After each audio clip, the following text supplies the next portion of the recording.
కస్తూరి గారు మమాస్ పెట్టా డాడ్స్ పెట్టా? Mother's pet. I had a very good father, but my mother was not my mother. My mother was my best friend. Okay okay. So we were best friends. నాకు my mother pet, మా మదర్కి నేను పెట్టు. Film ఇండస్ట్రీలోకి వస్తున్నారు లేకుంటే modelling చేయాలి అనుకున్నప్పుడు సపోర్ట్ చేసింది ఎవరు, father or mother? Father. Oh okay. Entire family, everybody was against it. పెళ్ళి కాదు, బ్యాడ్ రిమార్క్స్ ఉంటాయి, గాసిప్ వస్తుంది,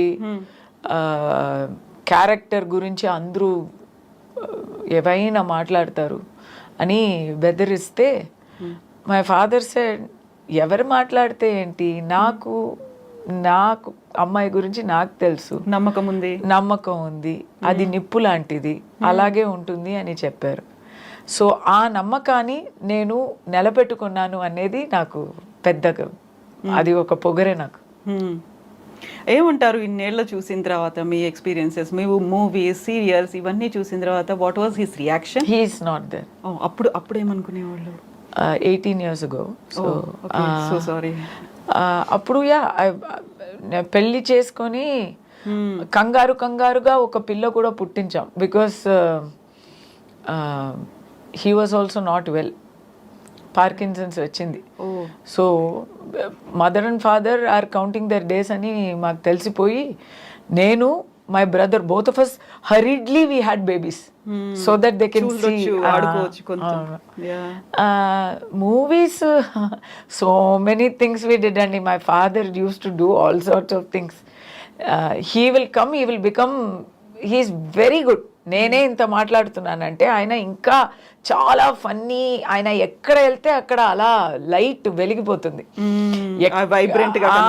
సో మూవీస్ లో నేను షూటింగ్ వెళ్ళాక everybody used to search your father didn't come అని. Okay. Because he is friends with all the unit people, with all the direction department. Pratap Pothan గారు మూవీలో అంతా, ఇప్పుడు ప్రతాప్ పోతన్ గారు కూడా లేకపోయారు. అబ్బా, he used to search, I used to go alone for my, it's like why didn't you bring your father అంటారు. Nice memories. Movies గురించి ఏంటి అలా ఏం చెప్పలేదు, he is not that interested in watching every. అది my mother. She is more artistic, more visually cued in. Songs aina, music aina, visual aina, my mother. She was the more filmy person in the house. Father was just happy, that's all.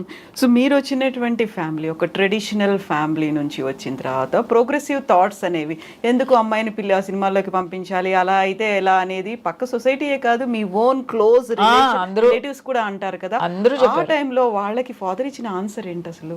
ఎవరు మాట్లాడితే ఏంటి, మా అమ్మాయి అయితే నిప్పు లాంటిది, మాకు తెలుసు, అది చాలు. ఎంతో మంది మాట్లాడుతూ ఉంటారు, ఎందుకంటే వాళ్ళకి పని మాట్లాడడం మాత్రమే. అది మనం పట్టించుకుంటే మనం ఎలా బ్రతుకుతాము? ఏవైనా ఒకటి, ఏదైనా చెయ్యకుండా దాని గురించి జడ్జ్మెంట్ పాస్ చేయకూడదు అనేవారు. My mother was an advocate, she was practising in high court. When she was a junior practising with a very eminent lawyer, అక్కడ కుళ్ళు పడతారు. ఆ ఆఫీస్లో my mother only is the only lady. Okay. మిగతా వాళ్ళందరూ gents. Sorry to say, ఇది అన్ని gents గురించి కాదు, కానీ ఒక లేడీగా డెడికేటెడ్గా వర్క్ చేస్తుంది మై మదర్. ఎక్కడైనా జడ్జి దగ్గర వెళ్తే 100% she will get an order and come back. ఎందుకంటే హోంవర్క్ చేసి అది చక్కగా ప్రెజెంట్ చేసి నీట్గా ఒక జడ్జికి నచ్చినట్టు మాట్లాడి ఆ ఆర్డర్ తీసుకొస్తుంది, పోస్ట్పోన్ చేయకుండా. సో ఆఫీస్లో ఉన్న వాళ్ళని the senior lawyer use to say, నేర్చుకో, ఈ అమ్మాయి 2 పిల్లలు కన్ని ఇప్పుడు వచ్చింది, ఎలా చేస్తుంది, నేర్చుకోరా, ఎదవాళ్ళరా అని చెప్పేవారు. వాళ్ళకి చాలా కుళ్ళయింది. So they started talking obscenely about my mother. Her senior is encouraging her. Why? ఎందుకు? Judge is giving order. Why? అన్నీ ఒబ్జిన్గా మీకు అర్థం అవుతుంది కదా. అవును, ఆ టాలెంట్ అవన్నీ కాదు, So- ఇంకేదో రీజన్ ఉంది. Hmm. Ladies will face this problem everywhere. So నా ఇంట్లో నేను ఇది చూసాను. So my mother one day ఏడుస్తూ వచ్చింది. వచ్చి మై ఫాదర్ దగ్గర చెప్పింది, ఐ విల్ నాట్ గో, రేపటి నుంచి నేను వెళ్ళను, నన్ను ఫోర్స్ చేయకండి, నేను మానేస్తున్నాను. నాకు వద్దు. ఇంత బూతలు విని నేను వెళ్ళాలి, ఇలాంటి నానా విధంగా మాటలు మాట్లాడుతున్నారు, అది తట్టుకొని నేను వెళ్ళాలని లేదు, నేను వెళ్ళను అంటే మై ఫాదర్ సెడ్, నువ్వు వెళ్ళకుండా ఉంటే వాళ్ళకి అది గెలపవుతుంది. అవును కదా, నిజం అవుతుంది, నిజం అనుకుంటారు వాళ్ళు. నిజం వదిలేయండి, వాళ్ళకి అది గెలుపవుతుంది. నువ్వు రాకూడదే అనే వాళ్ళు అదంతా మాట్లాడుతున్నారు, ఇదంతా నీకు టార్చర్ ఇస్తున్నారు. నువ్వు ఓటమి ఒప్పుకొని ఇంట్లో ఉండపోతున్నావా, బయటకు వెళ్ళి గెలవపోతున్నావా అని అడిగారు. అలాంటి ఒక మగాడు ఎక్కడ దొరుకుతారండి? ఎగ్జాక్ట్లీ, ఆ? So true, so true. ఒక మొగుడుగా అయినా, ఒక ఫాదర్గా అయినా సేమ్ అలాంటి మోటివేషనల్ వ్యక్తి ఆయన. సో వెన్ 100% ఎలా పెళ్ళాన్ని నమ్మారు, అలా 100% నన్ను నమ్మారు, నా వెనక్కే ఉన్నారు. ఎవరు ఏం చెప్పినా ఒక పెద్ద గాసిప్ వచ్చేసింది. ఇది ఎవరికీ తెలీదు, నేను ఇప్పుడు చెప్తున్నాను. ఒక పెద్ద బిజినెస్ మ్యాన్ అనండి తమిళనాడులో, ఆయనకి అప్పుడే 60 ఉంటుంది, నాకైతే 19. పెద్ద గాసిప్ వచ్చేసింది. దట్ పర్సన్ నన్ను ఉంచుకున్నట్టు, నాకు ఏదో ఇల్లు కొన్ని ఇచ్చినట్టు, ఎక్కడో లండన్లో సంథింగ్ అండ్ ఆల్. పెద్దగా అది అంటే ఇప్పుడులాగే అది ఇట్స్ నాట్ నిజం అని అవసరం లేదు. స్వరస్యంగా ఉంటే ఇట్ విల్ స్ప్రెడ్. అలా ఎవరైనా వచ్చి నన్నే అడుగుతున్నారు, పెద్ద నాకు సిఫారసు చేయండి, నాకు ఒక కాంట్రాక్ట్ ఇప్పించండి అంతా అడుగుతున్నారు. ఎంత సిగ్గుగా ఉంటుంది నాకు, ఎంత సిగ్గుగా ఉంటుంది. ఆ టైంలో నా తోడు ఉన్నది నా father. Such a great thing అండి నిజంగా. సో నాకు దానివల్లనే పీక్లో ఉన్నప్పుడు పెళ్లి చేసి పంపించారు.